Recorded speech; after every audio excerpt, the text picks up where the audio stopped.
Hi ನಮಸ್ತೆ welcome back to Shri ಖುಷಿ vlog. ಇದು ಶನಿವಾರದ ವ್ಲಾಗ್. ಶನಿವಾರ ಸಂಕಷ್ಟಹರ ಚತುರ್ಥಿ ಪೂಜೆ ಇತ್ತು. ಸೊ ಹಾಗಾಗಿ ನಾನು ಯಾವ ರೀತಿ ಪೂಜೆ ಮಾಡಿದೆ ಅನ್ನೋದನ್ನು ಈ ವ್ಲಾಗಲ್ಲಿ ನಾನು ಶೇರ್ ಮಾಡ್ಕೋತಾ ಇದ್ದೀನಿ. ಮೊದಲಿಗೆ ಶನಿವಾರದ ಪೂಜೆಗೆ ಪೂರ ರೆಡಿ ಮಾಡ್ಕೊಂಡಿದ್ದೆ. ಅದಾದಮೇಲೆ ನಾನು ಬೆನಕನ್ನು ರೆಡಿ ಮಾಡ್ತಾ ಇದ್ದೀನಿ ಸಂಕಷ್ಟಹರ ಚತುರ್ಥಿ ಪೂಜೆಗೆ. ನಾನು ಅರಿಶಿಣದಲ್ಲೇ ಬೆನಕನ್ನು ಮಾಡ್ಕೋತೀನಿ. ಕೆಲವರು ಸಗಣಿಯಲ್ಲಿ ಮಾಡ್ತಾರೆ, ಕೆಲವರು ಬೆಳ್ಳಿ ಗಣೇಶನಿಗೆ ಪೂಜೆ ಮಾಡ್ತಾರೆ. ನಾನು ಯಾವಾಗಲೂ ಅರಿಶಿಣದಲ್ಲೇ ಮಾಡ್ತೀನಿ. ಅರಿಶಿಣದಲ್ಲಿ ಬೆನಕನ್ನು ಸ್ಥಾಪನೆ ಮಾಡಿಕೊಂಡು ನಾನು ವೀಳ್ಯದೆಲೆ ಮೇಲೆ ಸ್ಥಾಪನೆಯನ್ನು ಮಾಡ್ಕೋತೀನಿ. ಅದಾದಮೇಲೆ ಅರಿಶಿಣ, ಕುಂಕುಮ ಮತ್ತು ಅಕ್ಷತೆನೂ ಕೂಡ ಇಡ್ತೀನಿ. ಅದಾದಮೇಲೆ ಹೂವದಲ್ಲಿ ಅಲಂಕಾರ ಮಾಡಿಕೊಂಡು ನಾನು ಈ ರೀತಿಯಾಗಿ ಸಂಕಷ್ಟಹರ ಚತುರ್ಥಿ ಪೂಜೆನ ಮಾಡ್ಕೋತೀನಿ. ನಾನು ಯಾವುದೇ ರೀತಿಯಾದ ವ್ರತ ಮಾಡ್ತಾಯಿಲ್ಲ, ಜಸ್ಟ್ ಪೂಜೆ ಮಾಡ್ತೀನಿ. ವ್ರತ ಮಾಡೋರು ಬೆಳಗ್ಗೆನೇ ಸಂಕಲ್ಪನ ಮಾಡಿ ಪೂಜೆನ ಸ್ಟಾರ್ಟ್ ಮಾಡಬೇಕಾಗುತ್ತೆ. ನಾನು ಸಂಕಷ್ಟಹರ ಚತುರ್ಥಿ ಇರೋದ್ರಿಂದ ಜಸ್ಟ್ ಪೂಜೆ ಮಾತ್ರ ಮಾಡಿಕೊಂಡೆ. ಮತ್ತು ನೈವೇದ್ಯಕ್ಕಂತ ನೆನೆಸಿರೋ ಅವಲಕ್ಕಿ, ದ್ರಾಕ್ಷಿ, ಗೋಡಂಬಿ, ತೆಂಗಿನಕಾಯಿ ತುರಿ, ಬೆಲ್ಲದ ತುರಿನ ಯೂಸ್ ಮಾಡಿಕೊಂಡು ನಾನು ನೈವೇದ್ಯನ ರೆಡಿ ಮಾಡಿದೆ. ಪಾಯಸ, ಕಡಲೆಕಾಳು ಉಸ್ಲಿ ಏನು ಬೇಕಾದರೂ ನೈವೇದ್ಯಕ್ಕಂತ ರೆಡಿ ಮಾಡ್ಕೋಬೋದು. ಜಸ್ಟ್ ನಾನು ಅವಲಕ್ಕಿನ ಮಾತ್ರ ರೆಡಿ ಮಾಡಿಕೊಂಡೆ.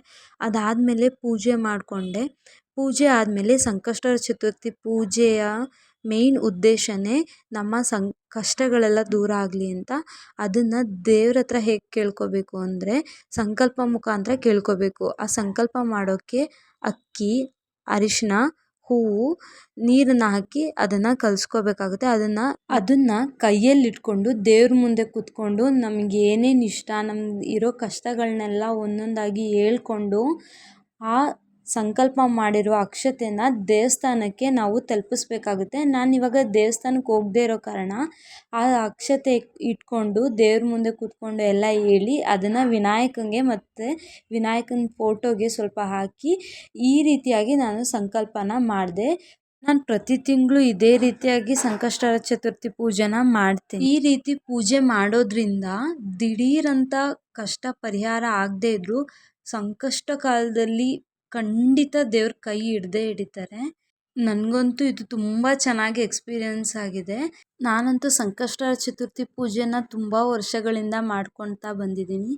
ಅದಾದಮೇಲೆ ನಮ್ಮ ಹಸ್ಬೆಂಡು ಪಿ ಜಿಲಿ ಈವ್ನಿಂಗ್ ಸ್ನ್ಯಾಕ್ಸ್ಗಂತ ನೂಡಲ್ಸ್ನ ಮಾಡ್ತಾಯಿದ್ರು. ಮೊದಲಿಗೆ ಒಂದು ಕುದಿಯೋ ನೀರಿಗೆ ನೂಡಲ್ಸ್ ಪ್ಯಾಕೆಟ್ನ ಹಾಕಿ ಬೇಯಿಸಿ ಅದನ್ನು ಸ್ವಲ್ಪ ತಣ್ಣಗೆ ಮಾಡಿಕೊಂಡು ಒಗ್ಗರಣೆಗಂತ ಹೇಳಿ ತಪ್ಪಲೆಗೆ ಎಣ್ಣೆನ ಬಿಟ್ಟು ಕಟ್ ಮಾಡಿಟ್ಕೊಂಡಿರೋ ತರಕಾರಿಗಳು, ನಾವು ಕಟ್ ಮಾಡ್ಕೊಂಡಿರೋದು ಕ್ಯಾರೆಟ್, ಬೀನ್ಸ್, ಕ್ಯಾಪ್ಸಿಕಮ್, ಈರುಳ್ಳಿ ಇದನ್ನೆಲ್ಲ ಹಾಕಿ ಸ್ವಲ್ಪ ಫ್ರೈ ಮಾಡಿಕೊಂಡ್ರು. ಅದಾದಮೇಲೆ ಈರುಳ್ಳಿ ಕೂಡ ಆ್ಯಡ್ ಮಾಡಿದ್ರು. ಇದಕ್ಕೆ ಯಾವುದೇ ರೀತಿಯಾದ ಟೇಸ್ಟಿಂಗ್ ಪೌಡರ್ ಆಗಲಿ, ಸೋಯಾ ಸಾಸ್ ಆಗಲಿ, ವಿನಿಗರ್ ಆಗಲಿ ಯಾವುದೇ ರೀತಿಯಾದ ಇಂಗ್ರೀಡಿಯೆಂಟ್ನ ಆ್ಯಡ್ ಮಾಡಲ್ಲ. ತುಂಬ ಹೋಮ್ಲಿಯಾಗೇ ಮಾಡ್ತಾರೆ. ಇದಕ್ಕೆ ನೀವು ಬಟಾಣಿ, ಎಲೆಕೋಸು ಯಾವ ಥರ ತರಕಾರಿ ಬೇಕಾದರೂ ನೀವು ಆ್ಯಡ್ ಮಾಡ್ಕೋಬೋದು. ಜಸ್ಟ್ ನಾವು 3 ತರಕಾರಿ ಮಾತ್ರ ಹಾಕಿದ್ದೀವಿ.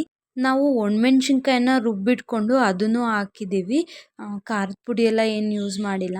ಮತ್ತು ಸ್ವಲ್ಪ ಶುಂಠಿ ಬೆಳ್ಳುಳ್ಳಿ ಪೇಸ್ಟು, ಪೆಪ್ಪರ್ ಪೌಡರು, ಸ್ವಲ್ಪ ಗರಂ ಮಸಾಲ ಪೌಡರು ಕೂಡ ಹಾಕಿದ್ವಿ. ಅದಾದಮೇಲೆ ರುಚಿಗೆ ಎಷ್ಟು ಬೇಕೋ ಅಷ್ಟು ಉಪ್ಪನ್ನು ಹಾಕಿ ಸ್ವಲ್ಪ ಡೀಪ್ ಫ್ರೈನ ಮಾಡ್ಕೋಬೇಕು. ಅದಾದಮೇಲೆ ಇದಕ್ಕೆ ನಾವು ಆವಾಗಲೇ ಬೇಯಿಸಿಟ್ಕೊಂಡಿರೋ ನೂಡಲ್ಸ್ನ ಹಾಕಿ ನೀಟಾಗಿ ಎಲ್ಲ ಮಿಕ್ಸ್ ಮಾಡಿಕೊಂಡು ಸ್ವಲ್ಪ ಹೊತ್ತು ಒಲೆ ಮೇಲೆ ಇಟ್ಟು ಬಿಸಿ ಮಾಡಿದ್ರೆ ತುಂಬ ರುಚಿಯಾಗಿರೋ ನೂಡಲ್ಸ್ ಕೂಡ ರೆಡಿ ಆಗುತ್ತೆ. ಸಂಕಷ್ಟಹರ ಚತುರ್ಥಿ ಪೂಜೆ ದಿನ ಕ್ಯಾಲೆಂಡ್ರಲ್ಲೇ ಕೊಟ್ಟಿರ್ತಾರೆ ಚಂದ್ರೋದಯ ಎಷ್ಟೊತ್ತಿಗಾಗುತ್ತೆ, ಚಂದ್ರೋದಯದ ಸಮಯ ಅಂತ. ಅದೇ ಟೈಮಲ್ಲಿ ಚಂದ್ರನ ನೋಡಿ ಪೂಜೆ ಮಾಡಿ ವ್ರತನ ಕಂಪ್ಲೀಟ್ ಮಾಡ್ಕೋತಾರೆ.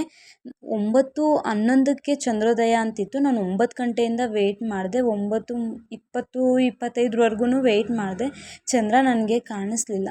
ಸಪೋಸ್ ಈ ಥರ ವ್ರತ ಮಾಡುವಾಗ ಚಂದ್ರ ಕಾಣಿಸ್ಲಿಲ್ಲ ಅಂದರೆ ನಾವು ತಟ್ಟೆಯಲ್ಲಿ ಅಕ್ಕಿ ಹಾಕಿ ಅದಕ್ಕೆ ಚಂದ್ರನ ಬಿಟ್ಟು ಪೂಜೆ ಮಾಡಿ ವ್ರತನ ಕಂಪ್ಲೀಟ್ ಮಾಡ್ಕೋತೀವಿ. ಇಲ್ಲ ಅಂದರೆ ಶಿವನ ಫೋಟೋಲ್ಲಿ ಚಂದ್ರ ಇದ್ದೇ ಇರ್ತಾರೆ, ಅಲ್ಲಾದರೂ ಇಲ್ಲಾಂದರೆ ಮೊಬೈಲಲ್ಲಾದರೂ ಆ ಥರ ನೋಡಿ ವ್ರತನ ಕಂಪ್ಲೀಟ್ ಮಾಡ್ಕೋಬೇಕಾಗುತ್ತೆ. ನಾನು ಫೋನಲ್ಲಿ ಚಂದ್ರನ ನೋಡಿ ಈ ಪೂಜೆನ ಕಂಪ್ಲೀಟ್ ಮಾಡಿಕೊಂಡೆ. ಎಷ್ಟೊತ್ತು ವೆಯ್ಟ್ ಮಾಡಿದ್ರೂ ಕಾಣಿಸ್ಲೇ ಇಲ್ಲ ನನಗಂತೂ.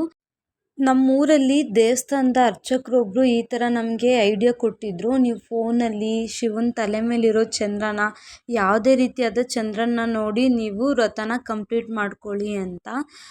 ಹಾಗಾಗಿ ನನ್ನ ಫೋನಲ್ಲಿ ನೋಡಿ ಪೂಜೆನ ಕಂಪ್ಲೀಟ್ ಮಾಡಿಕೊಂಡೆ. ನಾನು 9 ಗಂಟೆಯಿಂದ ಚಂದ್ರ ಕಾಣಿಸ್ತಾರ ಅಂತ ಮೇಲ್ಗಡೆ ನೋಡೋದನ್ನು ನೋಡಿ ನನ್ನ ಮಗಳು ಕೂಡ ಅಲ್ಲಿ ಕಾಣಿಸ್ತಿದೆ ಇಲ್ಲಿ ಕಾಣಿಸ್ತಿದೆ ಅಮ್ಮ ನೋಡು ನೋಡು ಅಂತ ಹೇಳ್ತಾನೆ ಇದ್ಲು. ಬಟ್ ಎಲ್ಲೂ ಕಾಣಿಸ್ಲಿಲ್ಲ. ಈ ಥರ ನನ್ನ ಸಂಕಷ್ಟ ಚತುರ್ಥಿ ಪೂಜೆನ ಮಾಡ್ಕೋತೀನಿ. ಹಾಗೆ ಈ ವಿಡಿಯೋನೂ ಕೂಡ ಇಲ್ಲಿಗೆ ಎಂಡ್ ಮಾಡ್ತಾ ಇದ್ದೀನಿ. ಈ ವಿಡಿಯೋ ಏನಾದರೂ ನಿಮಗೆ ಸ್ವಲ್ಪನಾದರೂ ಇಷ್ಟ ಆದರೆ ಪ್ಲೀಸ್ ಒಂದು ಲೈಕ್ ಮಾಡಿ. ಹಾಗೆ ಯಾರೆಲ್ಲ ವಿಡಿಯೋ ನೋಡ್ತಾ ಇದ್ದೀರಾ ಪ್ಲೀಸ್ ಸಬ್ಸ್ಕ್ರೈಬ್ ಮಾಡಿ ಸಪೋರ್ಟ್ ಮಾಡಿ ಅಂತ ಕೇಳ್ತಾ ಈ ವ್ಲಾಗ್ನ ಇಲ್ಲಿಗೆ ಎಂಡ್ ಮಾಡ್ತಾ ಇದ್ದೀನಿ. ಮುಂದೆ ಹೊಸ ವಿಡಿಯೋ ಜೊತೆ ಸಿಗ್ತೀನಿ. ಅಲ್ಲಿವರೆಗೂ ಟೇಕ್ ಕೇರ್, ಬಾಯ್.